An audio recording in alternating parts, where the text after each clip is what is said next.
Hello guys, this is Justin McGolan and welcome back to the channel. Now this is a very interesting video, I'm a Rangers fan. I've been following the Rangers for many years and everything. So if you looked at what they do, how they are now, it's like a bit of a roller coaster. It's like October, they played like gods and dominated the league. November came along. Yeah, it's starting to drop, but we're still decent. But December, we sucked.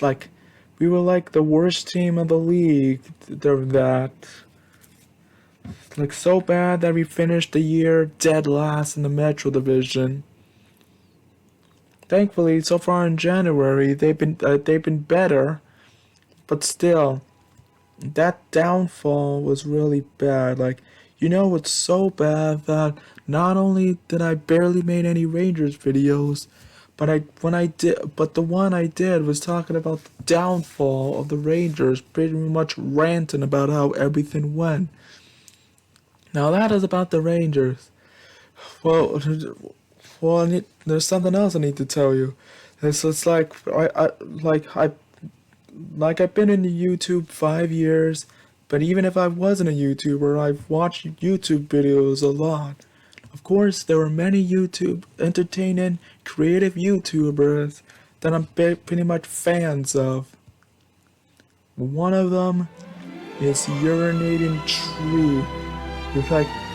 I'm sure a lot of you know who he is, but if you don't know what he is, he's pretty much a drunk guy from Pittsburgh. Who made sports videos. Well, most of it was football, but they made other sports as well, including the Rangers. He talks about the sports, and it makes funny memes, and it's fun, really entertaining. Pretty much what it's known for is that in the playoffs, when a strong team gets destroyed by a team they should have crushed, he usually makes congrats videos, which shows the humiliation. And he's also known for the legacy of failure videos, where he talks about a team that's never won the series and everything. And now, of course, occasionally he does videos on certain teams, but now you know that whenever he makes the videos on certain teams, most of it is because they're a joke in the league. So if your team is there, you know that your team sucked. Now, why am I talking about the Rangers and Urinatingtree? Well, December was really bad for the Rangers, as I said, and then I made the rant about the Rangers.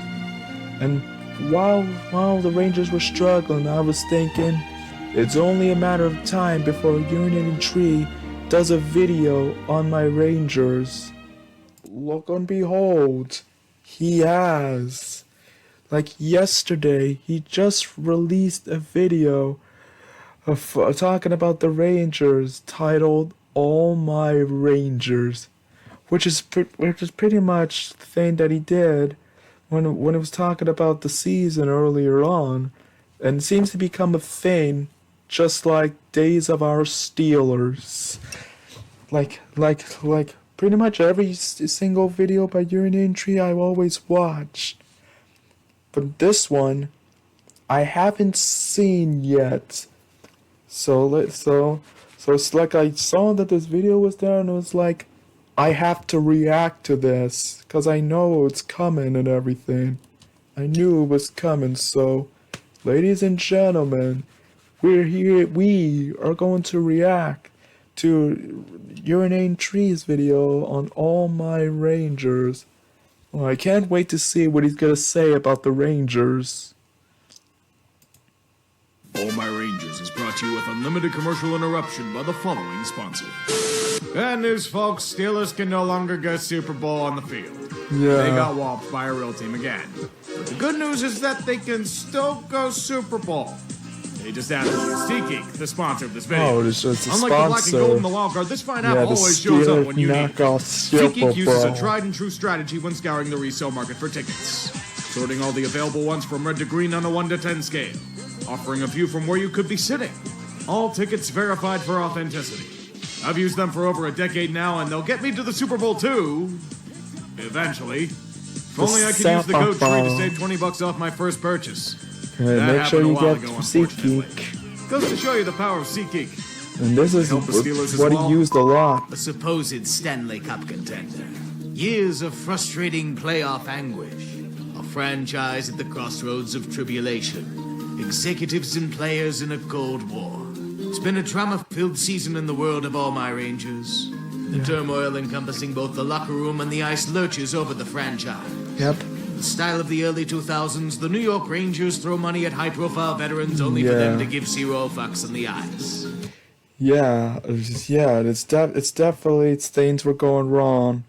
You can pretty much say that our culture is actually damn good. Most of them, to be fair. Shosturkin's the only guy that's keeping them relevant in any way. That's why. Well, not only Shosturkin, but also Jonathan Quick, and at times, Cooley. Though lately, it's been Sam Carrick as well. I got paid a king's ransom and then some about a month ago. Yep. Only to suffer injury shortly thereafter. Tim portraying Atlas carrying the world. But without Chesty, their analytics rival deadly adversaries such as the Ducks and the Sharks. Your power play merchants or the breadmen in the world can't salvage it. Their only certainties are December implosions and their ability to blow incredible leads against Central Division opponents. The underlying worries with New York's disease movement has kicked in, but it's hurting the veterans on the team. Well, the veterans are actually hurting themselves because that was the thing that I mentioned, is that that so many youth had so much talent and are working their hardest, but they're either barely getting any ice time or they're just not letting them play. While we have veterans that are barely doing anything and hurts the team, yet they're still getting a lot of ice time. December implosions and their ability to blow incredible leads against Central Division opponents, masking the true horror in their midst. For Colorado, it wasn't a bad game for the Rangers. It was actually close, like it went to overtime, and we had many chances, but Colorado got better there. And Dallas, we just blew a 3-0 lead. Like, we shouldn't have won that game. And we definitely would have won if Miller didn't decide to be terrible at defense and cost us the game. And if Panarin didn't get a penalty in overtime. One man. Masking the true horror in their midst. One man. Yep, this one. Like, you remember this, but 2021, the infamous Tom Wilson moment where they're disappointed the Capitals Wilson has not been suspended. Like, it's like the moment where Tom Wilson tried to murder Panarin, yet gets no punishment, but he got fined, but still, that's all. And yet the Rangers got fined a bigger price than Wilson for speaking the truth, and then have Buchnevich get a suspended 1 game for cross-checking somebody.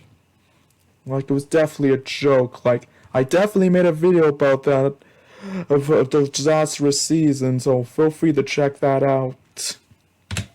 Evil that haunts their dreams. He still lurks in the shadows. The proud destroyer of 2 franchises. And his Freddy Krueger arc has murdered their identity in its sleep. GM Chris Drury's kept up at night because of this. His current core can't do it. They've done nothing but quit in New York. Yeah. Growing fat and happy, lapping up the contracts paid to them. Chris continually shoots arrows across their faces. Yeah, 2 sources that are motivated to make the trade sooner. Yeah, Kreider and Trouba. No one should feel complacent. now the part about a closed door meeting. Vincent Trocek actually came out and said that this meeting was not involving Chris Drury, and that they respect him. And to prove he's not bluffing, Operation Troubadour will commence. Attempts to poison him with a trade to Detroit over the summer were thwarted. But Drury has the ultimate blackmail up his sleeve. The waiver wire. Yeah. The captain wants to use the no-movement clause his contract offers him. A trip to the minors will certainly shut him up. They were gonna be nice moving him to Michigan, but now a lesson has to be learned. Yeah, seriously. Trading Trouba was not the bad issue. Like he was a defensive liability, and he needed to go. But it's how we traded him was bad. I mean, it's like that moment with Detroit. Like, it's stupid that he uses no movement clause, and then people make up because of his wife, and then they're attacking his wife for having a life and career, which is absolutely stupid. And then of course here is saying if you don't accept this trade for Anaheim, we're gonna put you on waivers. And of course he chose his family, which definitely makes sense. I mean, it's like it was also bad with the Barclay Goodrow being put on waivers. It wasn't the fact that he was on waivers that was bad. It's how it was on waivers. I mean, like, put it on waivers where he came out of nowhere in the playoffs and dominated, and then have him get picked up by a team that was part of his no trade list, and to not tell Goodrow that he was being waived until it was made. It's not the moves that bad, but how they were executed. He can rot away in hockey purgatory. Some poor souls call it Anaheim. Yeah, for Vaakanainen, that originally was supposed to be a minor deal. It was supposed to be a move to not only move Schneider up to the second pair, but to make Victor Mancini a regular. And then Mancini had one bad game and it was like, ew, he sucks. Back to the minors for you. And then they constantly use Vaakanainen. Even worse, use him over Zach Jones. Like, does Vaakanainen suck? He's been doing good recently. Is he definitely someone you can rely on? Yeah. Is he good for the third pair? Yeah, he can be. But is he better than Zach Jones? No. Have fun being irrelevant. I mean, to be fair, Trouba continues to struggle in Anaheim, so not much has changed. I still don't get how Drury didn't have to retain salary here. He had no leverage. How'd they get assets in return? I mean, they doing it for cap reasons, and it worked out because as soon as we got rid of Trouba, we signed Igor to the extension. Great fucking mysteries of life. Capo Caco is also irrelevant. Oh these yeah, days. but that's not true. He's not irrelevant. He was a bright spot to the team. One of the few players that is actually trying and putting his best effort. A bottom six forward with no creativity was a second overall pick. He's only a bottom sixer because we're constantly putting him there. I mean, like, for the Rangers, in 30 games with them, he scored 4 goals, 10 assists, and 14 points, and was a +9, which is not really bad. He was definitely one of the leads in plus minus. Like, it's definitely much better than last season where he got 13 goals, 6 assists, and 19 points in 61 games. It's like he was looking to be the same prime Kako we saw in 2022-23 where he scored 40 points in 82 games and nearly 20 goals.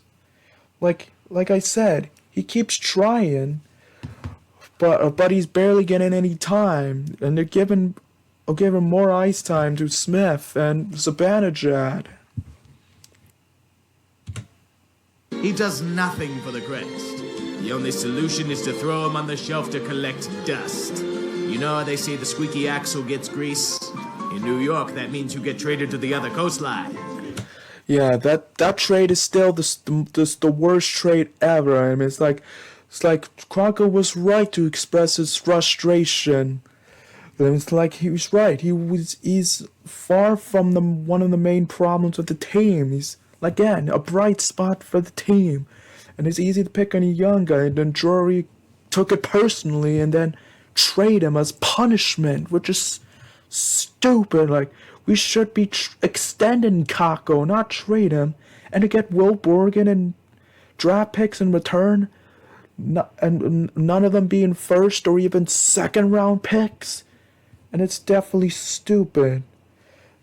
And it's so stupid that as of now, when I'm recording this, in 14 games with the Kraken, Kako has scored 4 goals, 9 assists, and 13 points. He's pretty much a point per game player with the Kraken. And he's a +3, which means now he's a +12, and he's almost up to 30 points, and 20 assists, and 10 goals.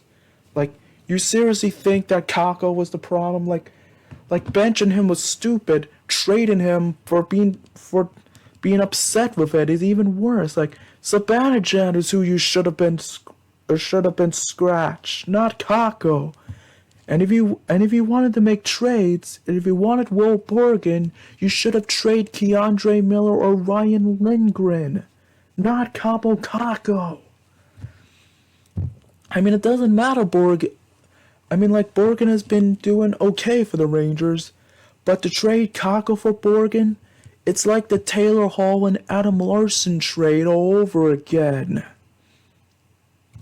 In Seattle, Kako is near a point per game in a short sample size. Yes. Probably no correlation whatsoever. Zach Jones is complaining too. Yes. He says he's rotting away. Which is true. It's like, again, he's been constantly scratched for Vaca9, and it's like,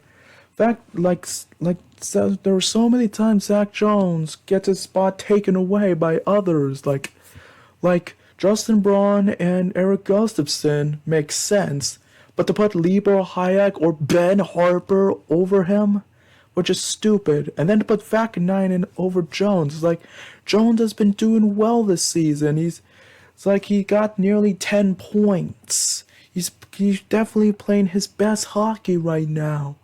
He's done well with Braden Schneider and everything. It's like we got rid of Gustafsson to leave room for Jones. Like, he does well for the team, and when he's finally doing a lot, the team is like, nope, Vaca9 is better than you because he's a first-round pick. So it's like, you're gone.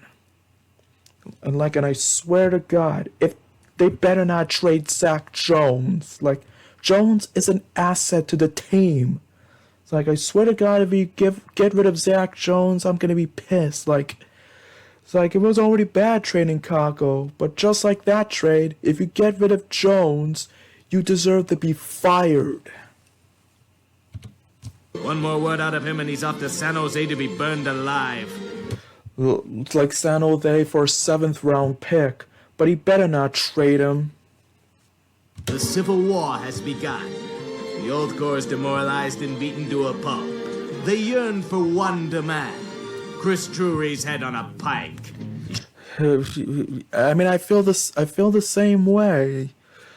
I mean, like, we saw the dumb decisions, like trading Buchnevich for Sammy Blais, grossly overpaying Barclay Goodrow, the Kako trade, and leaving Zach Jones to die. Yeah. Shedding of the awful contracts of Trouba and Barclay Goodrow have ruffled feathers in the locker room. Yes. Airing dirty laundry to journalists to gain leverage. It's starting to see percentage names mentioned. No one should feel complacent. Yeah, it's like no one is safe. Like now we're doing better, but I'm still worried we're gonna do something stupid at the trade deadline. Like I mentioned, trading Zach Jones, or let's say trade Will Cooley for future considerations. to extend Jimmy Vesey, Keandre Miller, and Ryan Lindgren long term. Everyone else is being scapegoated or has outright regressed like Keandre Miller. Yeah. What is his role? His struggles might be sending him out the door, too. Yeah, I mean, it's like, if you're trading someone for the trade deadline, Miller is one of, if the player that needs to go. Like, he's been a massive liability. It's like Zach Jones gets scratched and he complains. It keeps out of the locker room. Even when Miller made stupid defense, costing the Rangers the game against Dallas, and he stays put and not scratched.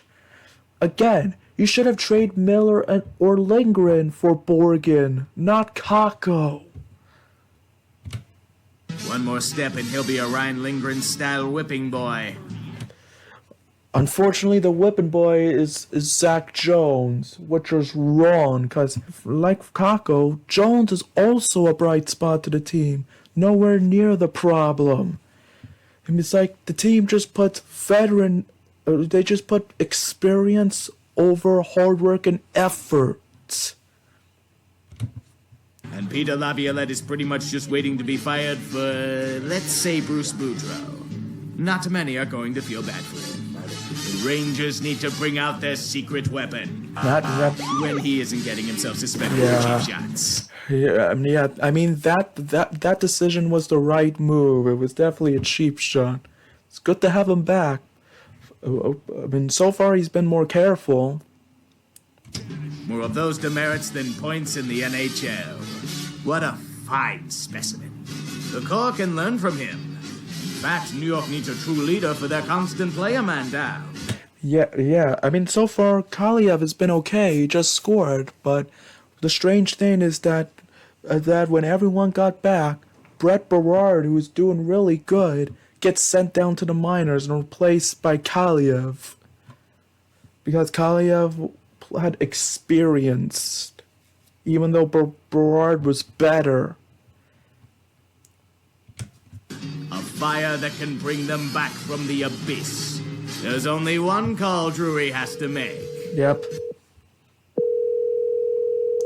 Hello? Hey, Vancouver, I'm hearing JT Miller might be available. Yeah, who are you offering? How about Miko 1 for 1?